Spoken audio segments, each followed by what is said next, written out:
Salaamullaahi calaykum waraxmatullaahi wabarakaatuh. Tusala habboon daawadayaal halkaad nala socotaan waa Raja TV xaruntiisa magaalada Muqdisho. Waa kalkii koowaad barnaamijkeena kulanka qoraaga ee kaalinta hal abuurka. Waxaa idinla socodsiin doona anigoo ah Yaxay Sagale. Waxaa madasha barnaamijkan inoogu madlan qoraa Xasan Bootaan. Intaanu barnaamijka u guda gelin waxaan rabaa inaan Xasan iyo buuggiisa ku soo dhaweeyo xarunta. Xasan soo dhawow. wadawaa Yaxye aad iyo aad baa u mahadsan tahay adiga iyo Raja TV baan kaga mahad celinayaa soo dhaweyntiina waana dhawaa Xasan oo mahadsan tahay Xasan waxaanu maanta halkan ku madli doonaa ama ku gorfeyn doonaa dhiganahaagii koowaad wadoonkii waayihii qaraara ayaad qortay inta aynu buugga u guda gelin Xasan horta waa kuma bismillaah mar labaad Yaxye waa mahadsan tahay adiga Raja TV ba aniga magacaygu waa Xasan Bootaan Qoor Cadde waxaan ka mid ahay ardada Soomaaliyeed waxaan ka mid ahay dhalinyarada Soomaaliyeed deegaankan magaalada Muqdisho caasimadda dalka wax ka barata kuna dhalatay mid ka mid ah gobolada dalka anigu waxaan ku dhashay gobolka Galgaduud muddo saa u sii fog ma ahayn mar dhow bay ahayd nin daayarna waan ahay adigu meeshaasaan ku dhashay baadiyahaas gobolka Galgaduud baan kusoo barbaaray dan magaalada Cudwaaq baa imid xaggaasaan waxbarasho ka bilaabay ilaa markii dambe xaggaan magaalada Muqdisho u soo wareegay halkaan aan waxbarashadii ka sii wado oka Xasan oo maasan tahay Xasan waxaad wax ka barataa jaamacadda ummadda kuliyadda sharciga haddaanu barnaamijka si guud ay buugga aan u kula galno Xasan kuliyadda sharciga aad barataa qoraana waa tahay sideen ognahay markii aad adigu dhalinyaro ah aad wax baranayso weliba jaamacadaha kale ah jaamacadda ummadda aynu ognahay in waqtigeedu iska adag yahay iyo xaaladda lagu jira dalka sidee kugu suurta gashay in aad bulshada aad xog sugan ula wadaagto xillina aad waqti aad siiso waxbarashadaada xogta buuggan ku jirnaan ognahay inay aad u fara ballaaran tahay sidee kugu suurta gashay inaad waqtiga ugu beeqaamiso iyo horta ardaynimadu laftigeedu ayadaa ahba xaqiiqooyin iyo xogo nololeed oo qofku aruursanayo waxbarashada laftigeeda markii barbarka aqooneed ee fiildigaas lagu jiro la iska dhigo laftigeeda waaye aragnimo iyo aragti shakhsiyad iyo nolol qofka u siyaadayso maskaxeed ah marka sida ardaynimaduna dhanka kalena caqabado way leedahay marka mar walba qofku dhinaca qoraalka iyo akhriska iyo horumarka iyo hal abuurku waxay ku xiran tahay rabitaanka qofka iyo siduu qofku u danaynayo wax uu markaas doonayo inuu wax ka qoro marka aniga hobigayga baa sida ahaa inaan wax qoro arrimaha bulshada wax ka qoro raadiyo baaro research ku sameeyaan iska jeclaa de qofkuna marba hadduu wax rabitaan iyo hami u hayo ma waayo fursad uu waxaasi wax uga qabto isdaraadeed bay igu suurta gashay inaan mar walba wax baaro buuggan kaliya maahan buugaag kaleetana waa socdaan waa wadaa artikalla waa sameeyaa arrimaha bulshada la xiriira kuwa siyaasadda la xiriira kuwa qaanuunka iyo sharciga la xiriira waa sameeyaa wax waa ka qoraa waa baaraa mar walbana waxay ku xiran tahay qofku jaaniskiisa si uga faa'iideysto Xasan intaa markaan kaaga soo laabto intaan weli nuxurka buugga aan u guda gelin waxaan rabaa inaan su-aasha labaad ee aan weydiiyo ee ah marka aad xogta buugga aad raadinaysay ilo wareedyadii aad ka raadinaysay ay caqabadihii kaa soo wajahay maxay ahaayeen hagaag horta qofku markuu xog raadinayo xusaan ognahay wax la qorayo wuxuu labay qaybsamaan la qorayo wax xog looga baahan yahay markaas in la raadiyo oo xog la'aan aan qormayn ama in ilo wareedyo iyo xogo sugan oo waxaas laga soo xiganayo waxa la qorayo nuxurkoodu ay noqdaan wax kutubta caadiga ah ee aqooneed iyo kuwa xogaha cambaarsan ee caadiga ah la qoro inay noqdaan haddii aysan kuwaas waxay noqonayaan noveliska waxa la qoro iyo waxyaabaha oo narrative-ka oo khiyaali abuurka iyo maskaxda qofka bini'aadanka laga keeno kuwa narrative-ka ee qofku uu soo hindisayo ee fikradiisa ka keenayo waxay u baahan yihiin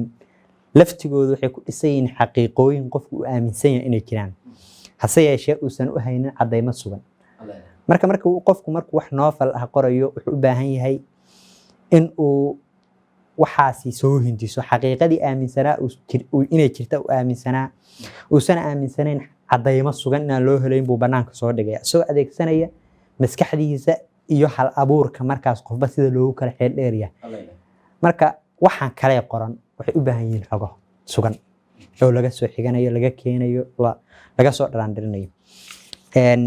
xogaha iyo caqabaduhu qofku mar walba dhalinyarada wax qoraya wax baaraya dalkan burbursan ee xaaladiisa nololeed aad dareemaysid barbalamyada badan ee amni kuwa dhaqaale iyo kuwa siyaasadeed duruufo iska jiraan qof walba wax baaraya wax raadinaya caqabadu waa soo wajahayaan. buuggaani saan qiyaasay muddo aad u fog buu ahaa 2019 inuu ahaa baan jeclahay. marka xogaha dhibaatooyinka marka ay dadka wax baaraya ku qabaan khaasatan aniga isoo wajahay waxa ka mid ah waxa aad baaraysid inay kula galaan meelo aan amni ahaan fududayn in la galo. مثلا buuggan xogaa ku jira waxa ka mid ah xogaa ka hadlaya dawladda iyo bulshada labadoodaba ku xiran. xogaha qaar waxa suuragal ah inay ila galayeen saldhig boolis. saldhigii booliskana aysan suurtagal u ahayn qofku facility ahaan inuu markaas galo oo uu magaalada la iska dareemay xaaladaheeda shuruudihii baan kuu saamaxayn dadku waa kala shakisan yihiin laftigeeda waxaa suurtagal ah inaad aqoonsi ahaan aan xogaha qaar aadan u helayn awood in lagu siiyo. waxaa ka mid ah xogaha caqabadaha iga qabsada waxaa ka mid ah xoga buugga ku jira oo aan muddadii 2018 iyo 17 raadinteeda ku jiray in ay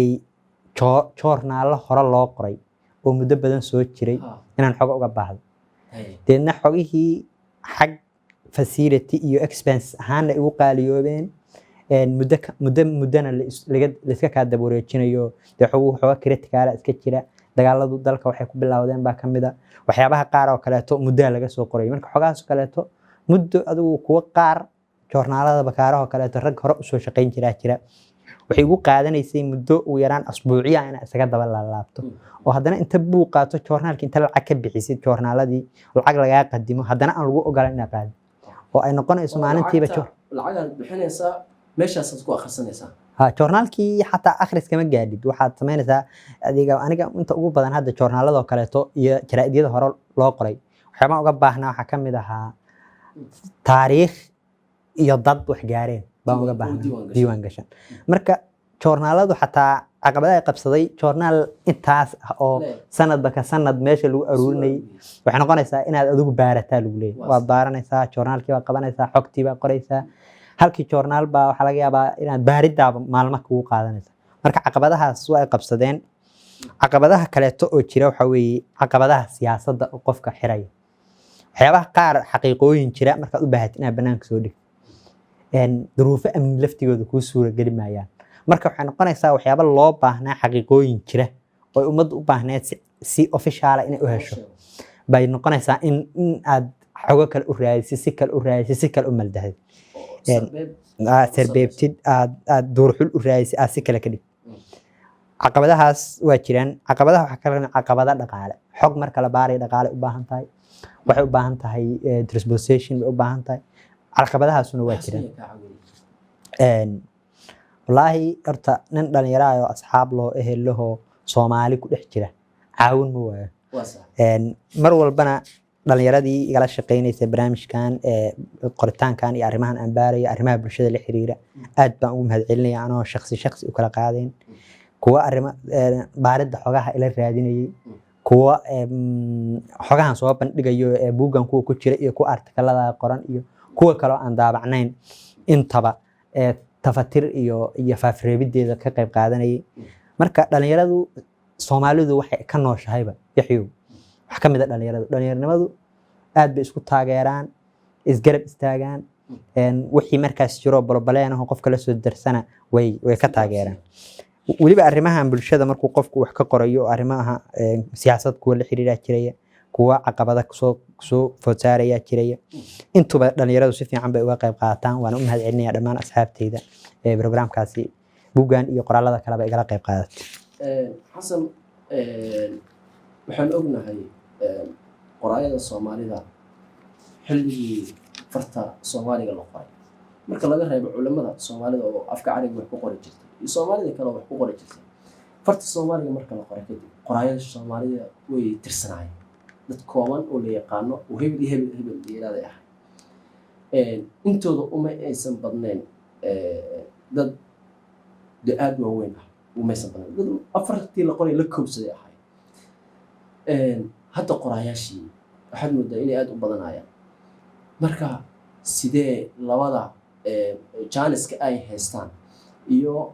aqoonta ay haystaan iyo waxa ay qorayaan bal ka waran horta wallaahi waa su-aal adag waxay u baahan tahay taariikh ahaan in gadaal loo laabto oo wixii dalkaani xorriyadiisii kasoo bilaab dowladdii militariga oo dalka qabsatay burburkii iyo haddoo dib u kabasho iyo dib u dhis dowladnimo lagu jiro marba angal taariikheed oo nololeed oo isbeddel la haydin maalan dowladdu markii soomaaliya dowladnimada qaadatay luqado ajanabi baa hay-adaha dowladda agensiga maxalliga iyo kuwa oo dowladda u diiwaan gashanba wax looga qorayo riboodyada isku dhaafsanay taasina dalkiina wuxuu kasoo baxay marxalado gumaysi oo markaasi uu dalku kasoo gudbay ma suurtagelaynin marka loo fiiriyo aqoonta leh facility u helay inay wax bartaan awood u helay inay luqado ajanabi ku qoraan waa yaraayeen taasi marxaladaasi dhibaatadaas aqooneed baa jirtay markii dowlad dhiskii ilaa iyo 60kii ilaa iyo 67dii intii aan militarigu qabsanin xoogaa dimuqraadiyaddu dalka ka jirtay ee hanaanka dowliga ee republica la istoorto uu meesha ka jiray waxbaa soo siyaaday oo ilaa la isdhihi karo dadka aqoontooda baa hore usoo kormay usoo sareysay wixii 60kii ilaa 69kii ka dambeeyay dalkii militari baa qabsaday saad ogtahay xoogaa uu qofku qoro iska daayo uu soo bandhigay waxaa adkaatay qofku aragtidiisa shakhsiyadeed ee qaanuuniyan uu qaanuunku u damaanad qaadayo humanity ahaan marka loo fiirino qofku xaq u leeyahay inuu hadlo oo diintanada suubanna aanu kasoo dheeganayno inay xataa xorriyaddii ay gashay ciriiri saas daraaddeed qofka uma suurtagelaynin in uu wuxuu rabo qoro ama wuxuu rabo dhaho dalku amni buu jiray duruufaha dadku shaqay wada helayeen caburin waa jirtay dalka markii sida cadaalad daacadda loo hadlo dadku marka uma suurtagelaynin arrimo cabsi iyo cadaadis dowladeed awgeed inay dadku waxay rabaan qoraan wixii ka dambeeyay oo burburkana dadku waa kala carareen oo qof waliba noloshiibu strangle kula jira iyo halgan marka hadda waxaan moodaa waxa badinaya dadka wax qora waxa keenaya dalku wuxuu ka soo baxay marxalad problem iyo dhibaato markii oo xog la helo umbaa wax qoritaan imaanaysaa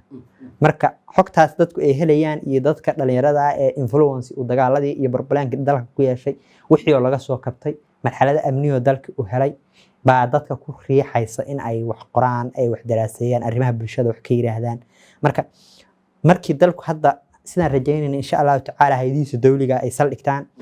qawaaniinta dadka damaanada siinaysa in ay xorriyada shakhsiga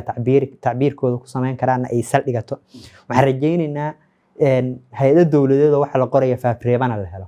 waxaan rajaynaynaa dadku inay sii hormaraan dalkuna sii hormaro qoraalkuna sii hormaro waxa afka Soomaaliga ku qoran ay nuxur yeeshaan insha Allah ama santa xasan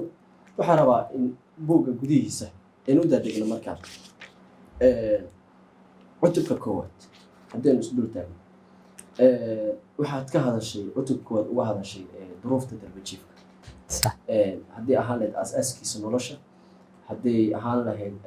mataqaanaa amni ahaan caqabad ahaan wixii kasoo waajahaya noloshiisa bal cutubka ujeedku weyn oo ugu daarnaa muxuu ahaa horta maxaa iskugu dhalay buuggu marxaladihiisa cutubyo kala duwan buu ka kooban yahay buugga kani qoraalada kale iyo arrimaha kale toon qoray marka laga taga kano waxaan isku taxallujiyay sida magaciisaba ka fahmaysay wardoonka waayihii qaraara in arrimaha bulshada haysta ee dhibaatada caqabadaha ee dawladda xaggeeda iyo horumarka siyaasadda dalka inaan uga hadlo kuwa bulsho ee jire dadku Soomaalida ay tabanayaan inaan uga hadlo si ognahay dalku wuxuu ka soo baxay post conference volunteer xaaladaas marka barbaleen ee dhibaatada dalka uu ka soo baxay waxay keenaysaa in dad badan waalidkood ay dhintaan dad badan ay duruufo nololeed kala gedisan ku noolaadaan marka caruurtuna bulshada Soomaaliyeed waxyaabaha salka u ah bay ka mid tahay oo in la hormariyo waxbarasho la siiyo dhaqankooda laga shaqeeyo diintooda la ilaaliyo u baahan weey saas daraaddeed buu cutubkaani buugga bilowgiisa ugu noqday caqabadaha dadka darbijiifka dhalinyarada ee gabdhiyo wiilal bala haysta noloshoodu say tahay buu uga sheekeeyey. waxaan kaga sheekeeyey meelaha ay degan yihiin, nolol xumada, caafimaad darrada, dhibaatada qaraxyada iyo siyaasadda isdagaalanka iyo siyaasiyiintu is haystaan si u saameynayo. waxyaabahaas oo dhan baan uga hadlay. xogo badanna waa ku jiraan buugga sidaan rajeynayay. intii awoodeyda ahana karaankayga ahana meesha waa isugu geeyey. waa mahadsan tahay xasan. waxaan ognahay buuggu inuu ka kooban yahay ilaa 6 cutub 7 cutub ka kooban yahay. waxaynu u gelaynaa inta aynu ka gaarayna markaa cutubka labaad saad u sheegtay weeyaan. cutubka koowaada dadka darbijiifka ah duruufo badan iyo dhibaatooyin fara badan iyo tacdiyaad fara badan baa loo geystaa. weliba ay wiilashu ay kasii daran yihiin gabdhaha oo ay daroogada cabayaan oo habeenkii mataqaanaa dhibaatooyin kufsi laga yaabo in loo geysto. waxaan rabaa inaan cutubka labaad aan kaa weydiiyo ilmo boqor dulucda ka dambeysa maxay ahayd? ilmo boqor horta cutubkaas waxaa la yidhahdaa ilmo boqor iyo bukaan socod. waxaan uga sheekeynayaa, isku barbardhigayaa oo aan miis wada keenayaa dadka dhaqaale ahaan horumarsan oo nolol ahaan heli kara inay noolaadaan iyo dadka aan hadda kasoo sheekeeyo cutubka hore uga soo sheekeeye ee darbijiifka tabaalaysan noloshoodan isku keenaya. waxaan isbarbar dhigayaa habnololeedkeeda nolosha caadiga ah ee qutulyoomka maalintaas la helo. waxaan dhinac kale ka fiirinayaa waxbarashadii. waxaan ag dhigayaa caafimaadkii. waxaan fiirinayaa amni ahaan. matalan Soomaalidu social classka marka la eego ay u nooshaa badanaa sida la sheego waa dad nolol haaya ku jira iyo kuwo meesha ugu hooseysa ku jira. inta dhexda ku jirtaahay way jirtaa laakiin way yarta. marka dadkii maadaama ay kalaas sare iyo galaas hoose noqdeen, galaaskii sarena ay dominance noqdeen, awooddii dowladdana ay hayaan. hadda noqdeen soo lama dhigi karo hadda isku bedesho laakiin Soomaalida waqtiyadii hore waxay ahayd dad dhexdhexaad ah oo wada siman. aniga fikradayda intii Soomaalidu dowlad yeelatay nin dharganaa iyo nin baahanaa bay ahayd. nin nolol maalmeedka hore u dhexeeya waa jira laakiin percentage ahaan marka loo fiiriyo dadka baahan iyo dadka nolosha hayga ku jira unbay Soomaalidu u bandeen. marka cutubku wuxuu kaga sheekeynay oo aan aad ugu dadaalay. waxaad arkaysaa meelaha UNDP-yada ee dadka qaxootiga soo deegaan inta badan xarun dowlaha ku garab taal. markii qofku uu maskaxiisa dib ugu laabto uu raadiyo wuxuu meeshaas waxaa isbarbar dhigaysaa qofkaas nolosha ku jira ee siyaasiga ee xaaladaas ku jira ee milyan isku bixinaya inuu doorasho soo galo, qofka geeska ku haya ee guriga ku degan ee aan xataa nolol helaynin. marka ilmo boqorku waxay helayaan caafimaad, waxay helayaan waxbarasho dibadeed, waxay helayaan labis iyo nolol tayeysan. waxaasoo dhan bay haystaan. kuwan waxaa ugu daran ay raadinayaan la dagaalamayaan cuntadii iyo noloshii maalinlaha aad bay dagaal kula jireen. marka duruufahaas iyo sida ay iskugu xiran yihiin iyo qofka marka uu Ilaahay wax siiyo sida looga baahan yahay in uu waxaas Ilaahay siiyo oo ummadda uga faa'iideeyaan ka sheekeynay. nabigeena naxariis iyo nabadgelyo ha u sugnaatee. waxaa jira xadiis oranaya markii oo nin baa maalin walba masaajid ka bixi jiray markuu salaada galo wuu degdegi jiray. maalin dambe nabigu naxariis nabadgelyo korkiisa ahaatee bunta qabtuu yiri maxay tahay maalin walba maxaa u degdegtaa? markaasuu yiri nabi allow waxaan u degdegayaa anigii islaantayda halkaan maro baa naga dhaxaysa salaadaan rabnaa inaan ku wada tukano. markaas buu yiri noo ducee maal Allahna siiye. maal buu hel magaaladii buu ka baxa salaadii jimcihii imaan jiray jimcihii buu xitaa guuy. marka Soomaalida waxaa loo baahan yahay inay ogaadaan dhaqaalaha iyo noloshu qofku way fasahaysaa. in la isku naxariistaa waxa loogu talagalo Ilaahay dadka mar qofku wax siiyo inuu naxariis iyo nabadgelyo iyo dadka ku taageera loogu talagalo. duruuftii uu ka soo baxay in uu dadkii ku saacido. qodada iyo maankuba hidda dhaxala maahe har wareega weeyo leelaa la waayaa. xasan halka haddii aan uga sii gudubno cutubka labaad. cutubka saddexaad gadoodka bulshada Soomaaliyeed guud ahaan dalka gaar ahaan magaalada Muqdisho. gadood fara badan baa ka dhacay maalin kasta oo aan xad lahayn. tii ugu dambeysay Shangaan hadda ka dhacay. xasan sidee xogtaas in aad xog noocaasa soo bandhigto ama aad raadiso maxaa kugu sababa horta niyow cutubka saddexaad waxaa la yidhahdaa dhacdooyinka dhulgariirka waxaa looga hadlaa dalka dhibaatooyinka siyaasadeeda ka jira dadka siyaasadda isku haya aad iyo aadna waxaa uga sheekeeyaa qaraxyada iyo beegsiga ama dowladdu dad ha beegsato ama ayada ha la beegsado ama dad shacaba dhibaato ha loo geysto waxaasaan uu ka sheekeeyaa adigu wuxuu ka sheekeeyaa ilaa iyo 2009 laga soo bilaabo ilaa iyo dhacdooyinkan hadda socdo oo weli aan dhammaan laakiin rajaynayo inay xogaha soo yaraadeen marka xogahaasi waxaa igu kalifay inaan soo bandhigo horta inaan la iloowin dadka dhibaatadaas wax ku gaadho midda ugu muhiimsan saas imisa hal door imisa qof imisa aqoon-yahan imisa sheekh imisa siyaasi oo wanaagsanaa baa tagtay oo ciidda ka hoos martay marka dad badan magacyadooda meesha waa kusoo qaatay dhacdooyinku say ummad ahaan u saameeyaan iyo maskax ahaan ummadda say u bedelaan iyo raad ahaan waxay ku reebayaan bulshada baan cutubka uga sheekeeyaa qaraxyada keliyana kama hadlaya wuxuu ka sheekeynayaa dhibaatada siyaasad ahaan in la isku beegsado Soomaalida in arrimo diimeed dhibaato la isku gaarsiiyo waxyaabo badan buu ka sheekeeyaa laakiin qaraxyada ayaa saldhig u ah xasan markii halka aanu joogno cutubka inteenu ka dhex bixin soo lama oran karo dadka Soomaalida ayaa gacantooda halaaga ku doontay ama in dib noocaas uu dhaco ayaga ayaa sabab isugu ah su'aasha labaad ee aan raacinaya waxay tahay buugga marka la soo bandhigay 2019 kadib dhibaatooyin fara badan baa dhacay dhibaatooyinkaasi dhacay hadda ma ku sii diiwaan gashan yihiin oo buugga ma ku sii kordhin doontaa mise halkan u baad ku simi doontaa والله waa su'aal fiican iyo horta mar walba de fitnadu waa hurdaaba fitanta waa hurdaaya qof baa kiciye ana waxaan kamid ah dadka aaminsan Soomaalidu dhibaataysa ay isku geysan inna uma geysan dadku ayaga isku sababa dhibaatada haraaga ayaga isku sababa dawlad la'aanta ayaga is dhiga hatta hadii qolo kale ka faa'iideysato ee ay dhexdooda ka shaqeyso waa wax uun ayaga soo dhex maray marka waxyaabahan dhacayo hadda weli socda ilaa iyo hadda buugu dhibaatadan dhacdooyinkan dhulgariirka ee socda ee qaraxyada leh ee dhibaatada leh ee dalku ka baxayo waa wax post conflictiga la xiriiro dalku ka soo baxayo ka soo koraya laakiin weli waxba dhaca waa diiwaan geliyaa hadda daabacaadii labaad weeye daabacaadda saddexaadna waa ku darayaa waxyaabaha kale oo qoraalada kale arrimaha bulshada la xiriira ee buugaag kale oo hadda ii daabacan oo raba dhawaan inaan bandhigo waxyaabo kale tan waa ku jiraan marka إن شاء الله تعالى وحياها سوا كدرية دو إلهي يفوز ذي حسن waxaan rabaa inaan ku weydiiyo su'aalka baxsan cutubka sidii ognahay in buug la qoro ma sahlana in xogtiisa la difaacdana waxa way kasii guda dheertaa adiga iyo buugga iyo adigu sidee bulshada ugula falgashay markaas oo bandhigtay sidee bulshada ku qaabishay والله هرتا buuggu arrimo bulsho jira buu ka hadlayaa waxyaabaha qoran suugaanta leh taariikhda leh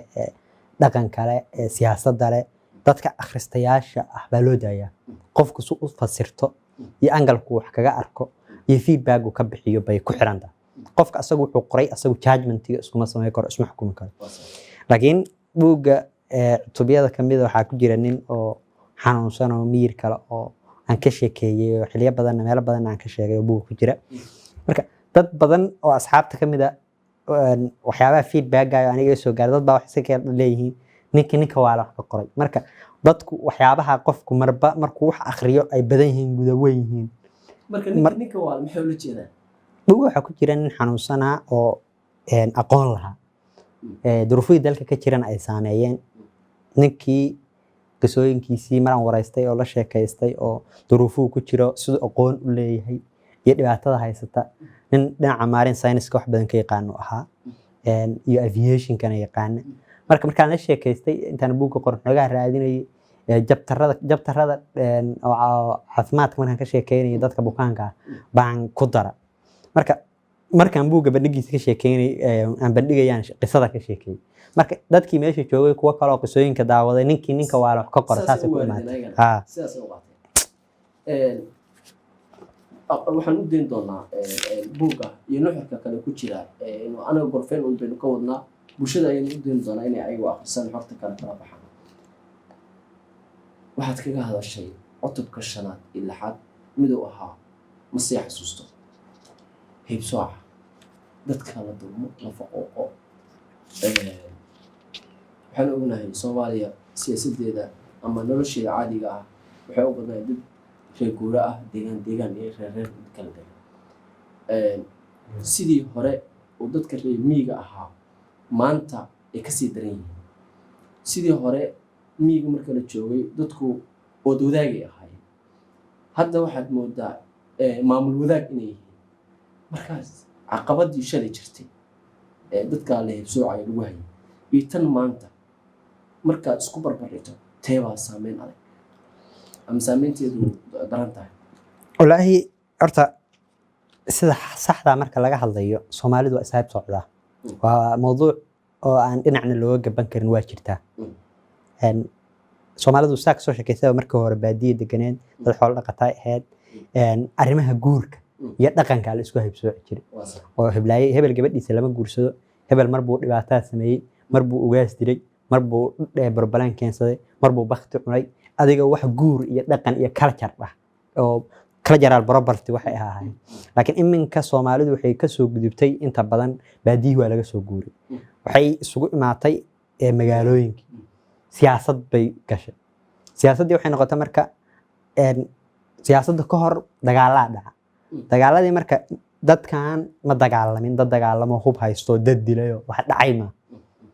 markii hore tana boog bay lahaayeen oo lagu heebsooci jiray marka awoodii dawladnimadu waxay ku dhisnaatay waxyaabahan ay hadda 4.5 Soomaalidu ula baxday ee sida loo kala awood badan yahay la xiriirta ayadoo dhibaatadaasina jirto tii hore u dheeriga ahaydna jirto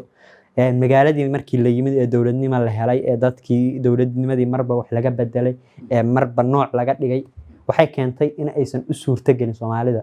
iyo dadkeeda la heebsoocaba inay siyaasadda awood ku yeeshaan marka marba marxalad taagan bay marxaladaas hore baa dhibaato yareed marka loo fiiriyo oo qofka gabadhiisa in la guurso waayo aniga gabadhayda inaad tiraahdo guursan maayo wax macna ima sameynayso laakiin dawladnimadu waa factor dadka dhan wada saameynaya oo dhaqaalihii baa ku xiran arrimihii bulshada ku xiran oo qofkii horumarkiisa iyo tadawurkiisa baa ku xiran qofku markuu wax barto meel aqoontiisa iyo aragtidiisa iyo fikradiisa iyo kartidiisa ku soo bandhigay dawladnimada Soomaaliya noqotay waliba tan dawladnimada Afrika iyo tan Soomaaliya waxay u dhuratay meel laga bariisayo marka qofkii dhanna noloshii iyo nolol maalmeedkiisii oo siyaasadda laga wada helay baa laga gooyay dhanna waxaa laga gooyay si oo mentally loo saameeyo wixii dadkii ay isku garaadka ahaayeen dadkii wax isla barteen dadkii dhan buu ka takoormay oo siyaasad ma geli karo oo maanta in uu qof la heebsooco uu dalka madax ka noqdo probability-geedu waa yar xagga alla way ka imaan kartaa laakiin marka waxay u baahan yihiin ayagu siyaasad ahaanna inay wax iska bedelaan aqoon ahaan inay wax iska bedelaan bay u baahan yihiin oo ayaga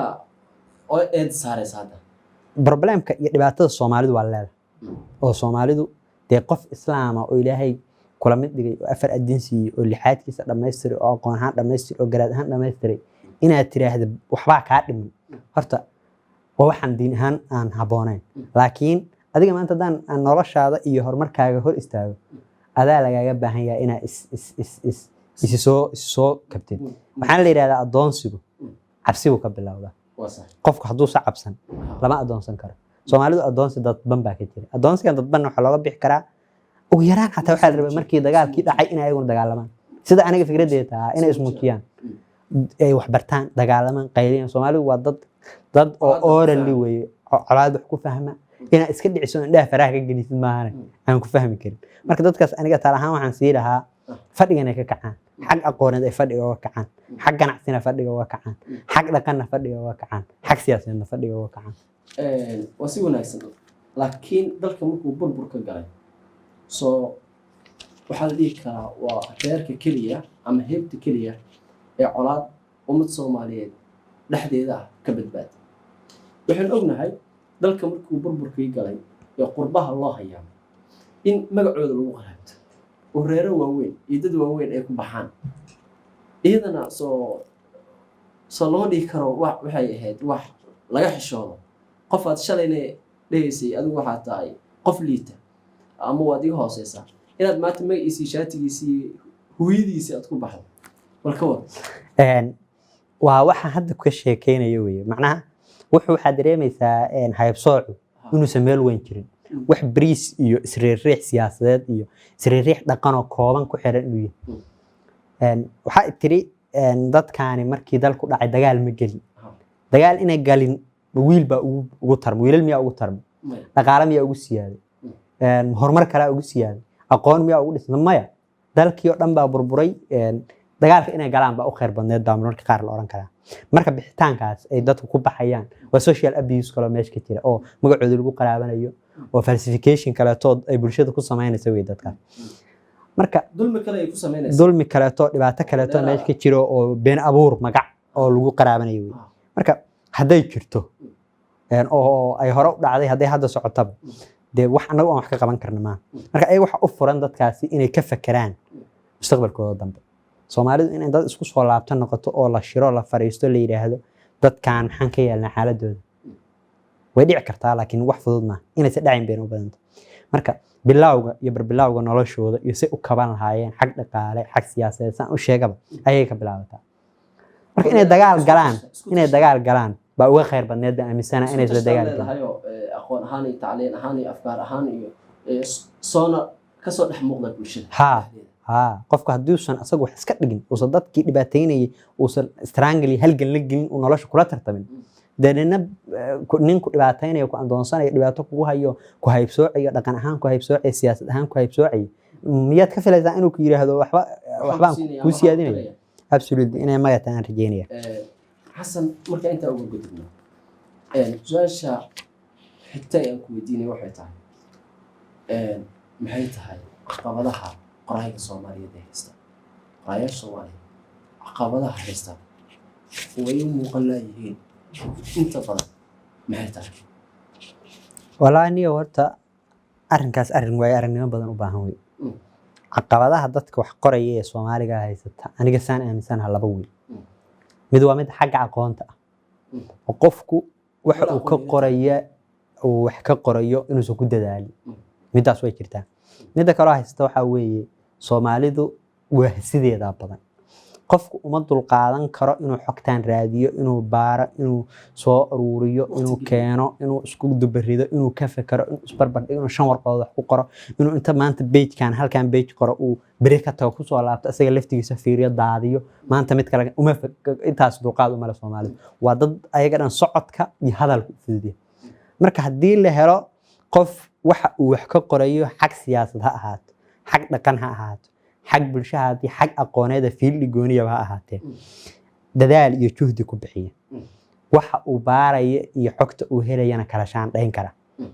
caqabada kale qofka kaliya soo wajihi karto waxay noqon